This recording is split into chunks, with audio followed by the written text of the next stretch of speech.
विजय वडेट्टीवार यांनी खासदार निधीच्या मुद्द्यावर भाष्य करत महत्त्वपूर्ण वक्तव्य केले। खासदारांना मिळणारा निधी हा वैयक्तिक नव्हता, तो शासकीय निधी होता असे स्पष्ट करत त्यांनी विकास कामांबाबत सुरू असलेल्या आरोपांना उत्तर दिले। जनतेच्या करातून येणारा हा निधी विविध विकास कामांसाठी वापरला जातो असेही त्यांनी नमूद केले। निधीचा वापर हा नियमानुसार आणि जनहितासाठीच केला जात असल्याचा दावा त्यांनी केला। त्यांच्या या वक्तव्यानंतर राजकीय वर्तुळात नव्या चर्चांना उधाण आले असून विविध प्रतिक्रिया उमटत आहेत।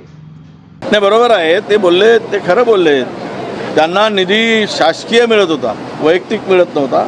कदाचित असं त्यांचा बोलण्याचा रोख असावा।